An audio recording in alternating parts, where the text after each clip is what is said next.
Bismillahir Rahmanir Rahim. In the name of Allah, the Beneficent, the Most Merciful.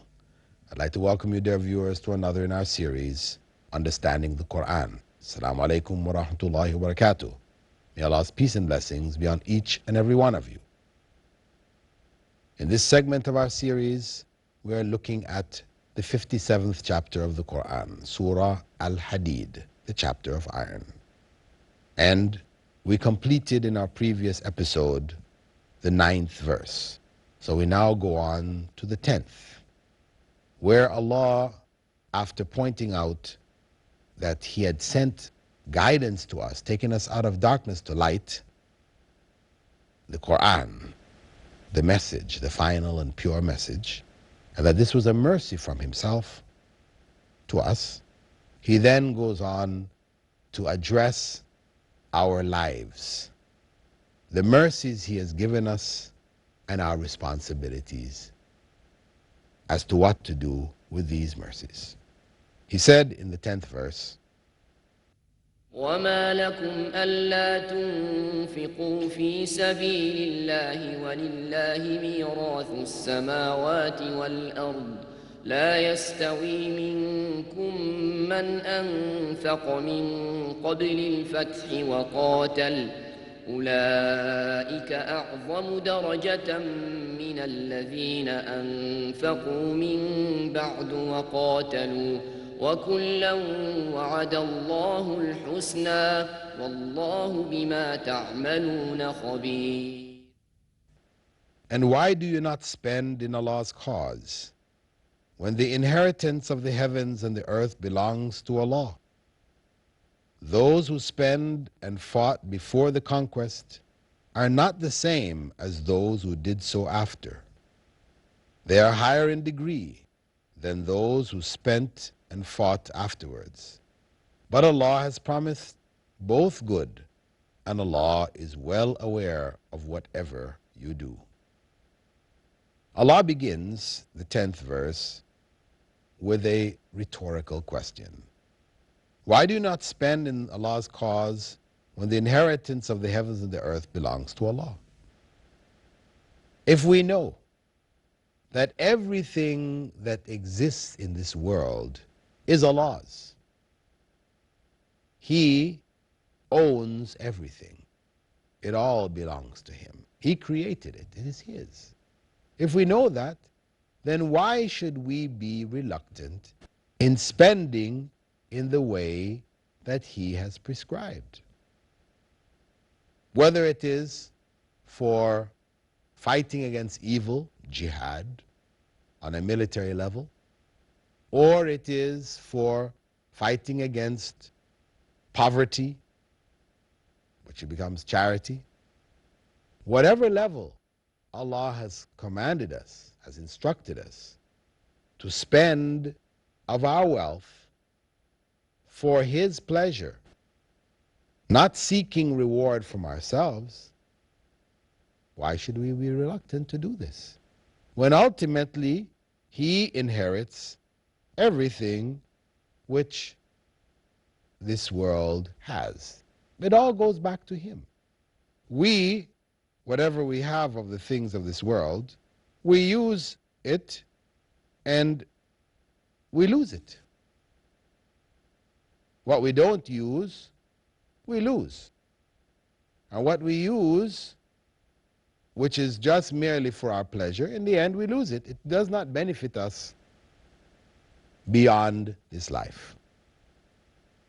So, obviously, the best way to utilize what Allah has given us is to utilize it in a way in which Allah has blessed it, so that the benefits from it continue for us in the life to come. What we use of it in good, what is pleasing to Allah, then we are rewarded for it. And that reward will be preserved for us. Whereas what we squander of it, what we hoard of it and die, either it's wasted and becomes even sinful with regards to ourselves, or it is left behind and others take it and use it. Maybe they will use it in ways that we didn't want it to be used. So the reality is that it is foolish on us, on our parts, to be reluctant to spend of the wealth that Allah has given us in a way which is pleasing to Him. We can find other verses in the Qur'an where Allah addresses this, saying, whatever you spend of anything, He will replace it, and He is the best of providers. This is in the 39th verse of the 34th chapter. وَمَا أَنفَقْتُم مِّن شَيْءٍ فَهُوَ يُخْلِفُهُ وَهُوَ خَيْرُ الرَّازِقِينَ. Whatever we spend, it will not be lost, it will be replaced. And that's why the Prophet ﷺ had said, charity does not decrease wealth. Charity does not decrease wealth. It increases it.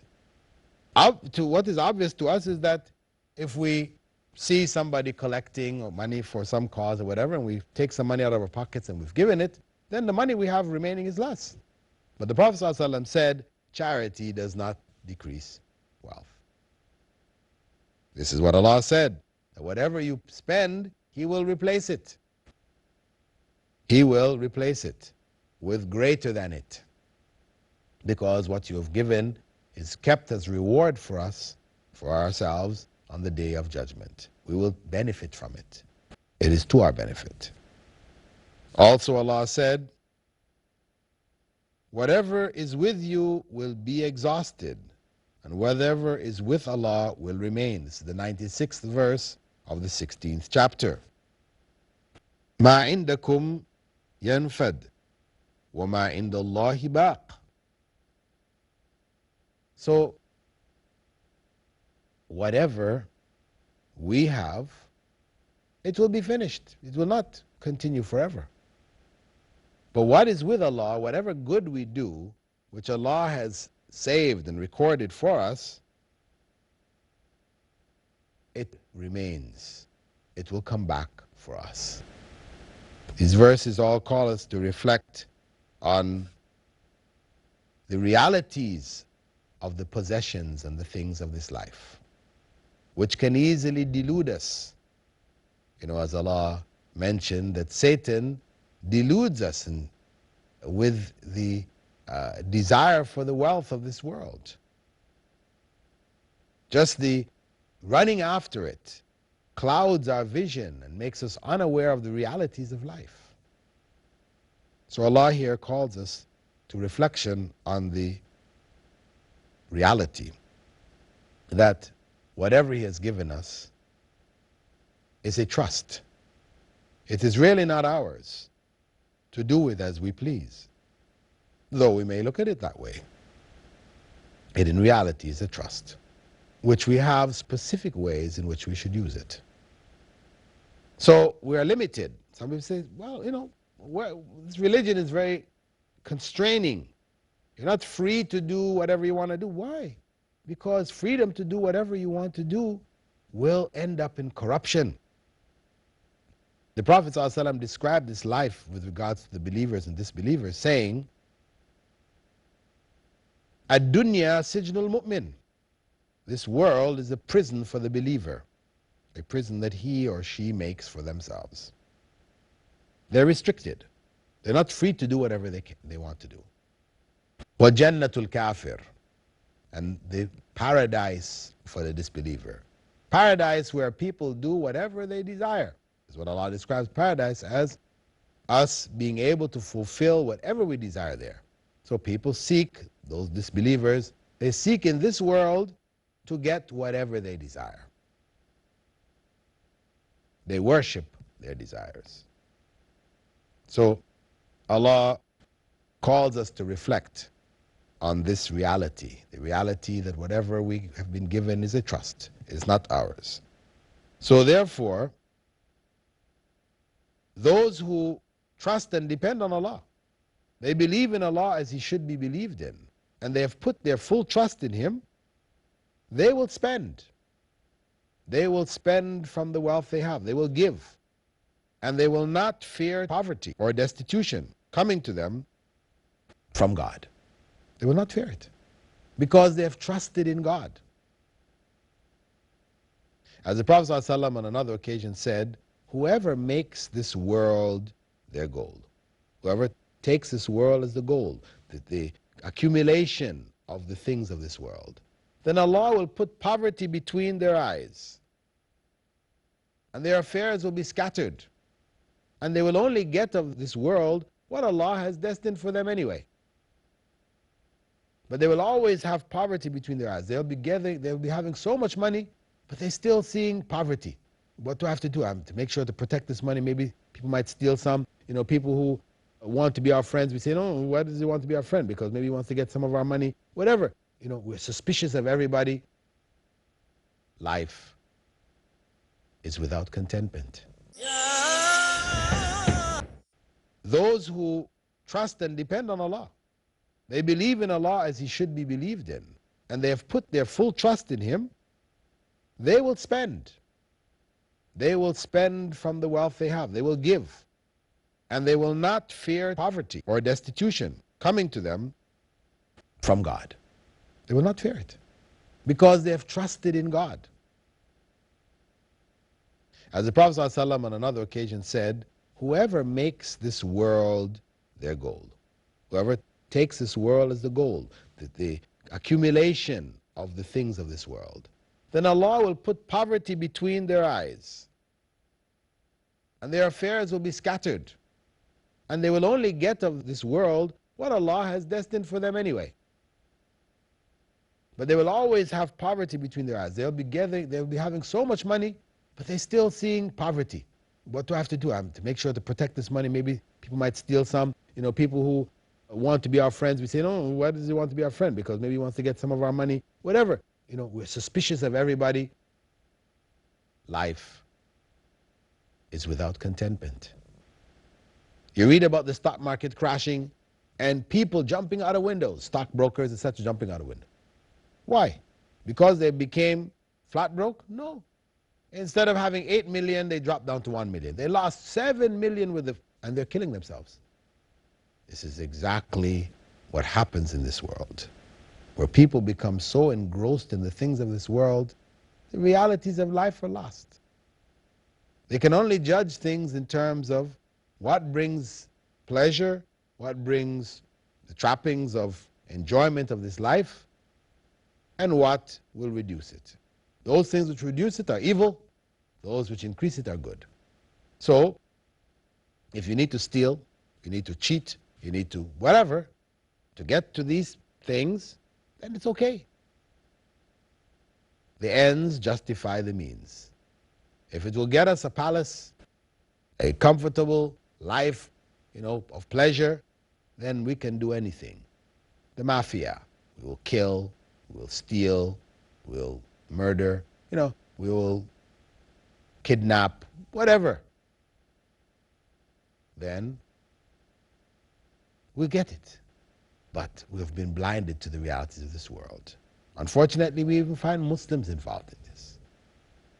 Currently, we have groups in the Philippines known as the Abu Sayyaf and other groups kidnapping people for ransom, getting money to make a life pleasurable for themselves. In the name of Islam. May God forbid. This has nothing to do with Islam. Those who seek this world, they will use any excuse to justify it. But they have been misguided. They have not put their trust in God. This is the correct way. This is what Allah calls us to put our trust in Him. We believe in Him, we say we believe in Him, then we must trust in Him. And we must give from what Allah has given us. And in doing so, we will ultimately succeed. Because Allah will replace whatever was taken with something else. We will not lose out. And the Prophet ﷺ, in that same statement in which he said that whoever makes this world his goal, he will have poverty between his eyes. He went on to say that whoever makes the next world his goal, Allah will give him a richness of heart. He will be wealthy in his heart, in his soul. He will not fear poverty. Poverty will not be there. His affairs will all fit into place. And this world will come after him grudgingly, on its knees, begging him to take it. This is the reality. If only we knew. Unfortunately, our general state is as Allah described it, ألهاكم التكاثر حتى زرتم المقابر كلا سوف تعلمون ثم كلا سوف تعلمون. That the gathering of wealth of this world has deluded us until we visit the graves, until we are put into our graves. Till the time we die, we remain in a state of sleep, a delusion. Until the time we die, we wake up, stark awake for the first time, what this life was about. But it's then too late. We will know. We will then know with certainty at death. Those who manage to find their way before reaching that state, these are the ones who are truly successful. These are the ones who have followed the light and the guidance which Allah has sent. May God make us all of them. Then Allah goes on to say, those who spent and before the conquest are not the same as those who did so after. That of the righteous and those who are involved in spending, there are different levels. And we know that from the time of Prophet Muhammad ﷺ, when he called on people to make sacrifices and to spend. Abu Bakr came, actually Omar came before him, thinking that he was going to outdo Abu Bakr, do the best. And he gave half of his wealth. Abu Bakr came and gave all. This non-fear of what was to come. This was embedded in their hearts. They had no fear. They trusted in Allah, that if they sacrificed for the sake of Allah, Allah would provide. He would be the best to provide. So there are different levels in terms of the sacrifices people make. And this is why also the Prophet ﷺ had said, perhaps a single dirham given in charity will precede in its reward thousands. Meaning that a person who only has one dirham and he gives this, his reward will be far greater than one who had millions and he gives 1,000. 1,000 is like nothing to him. So though the quantity is greater, the reward is far greater for the one who just gave the dirham. That's all he had. So there are different levels. There are levels in terms of the sacrifice that the individual makes. There are also levels in terms of the times of that sacrifice. So Allah said here, those who fought and spent before the conquest of Mecca. Prior to the conquest of Mecca, those who gave, their level is higher than those who gave after. Because prior to the conquest, Islam was still struggling against the disbelievers in a minority situation. Muslims didn't appear to be the winning side. So to spend at that time, when people don't seem to be winning, they seem to be losing, maybe to some degree, it's a much greater sacrifice than to do so after Islam obviously became the winner. With the conquest of Mecca, everything fell into their hands. Everybody was coming and sacrificing and, becoming Muslims from all over Arabia. Because obviously Islam was now the winner. So those who spent in that period after the conquest, because there were still some battles coming and they spent for these, they were spending to the winning side. Naturally, their reward is not as great as those who did so after the conquest. Some scholars consider the conquest to refer to the Treaty of Al Hadeed. And there's a statement from Anas in which he said Khalid ibn Walid and Abdurrahman ibn Auf had a dispute. Khalid said to Abdurrahman, "You boast about days, that is battles, that you participated in before us." When the news of this statement reached the Prophet ﷺ, he said, "Do not bother my companions, for by he in whose hand is my soul, if you spent an amount of gold equal to Mount Uhud, you will not reach the level of their actions."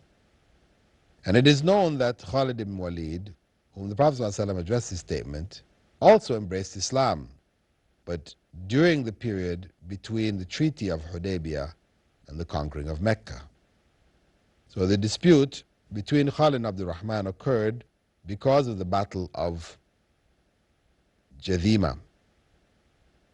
So from this, some scholars concluded that this was really in reference to the conquest being Hudaybiyah, that treaty which was made with the Meccans was a win for Muslims, actually.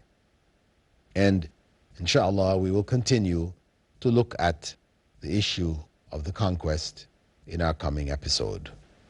With that, we bid you farewell from our program, Understanding the Qur'an,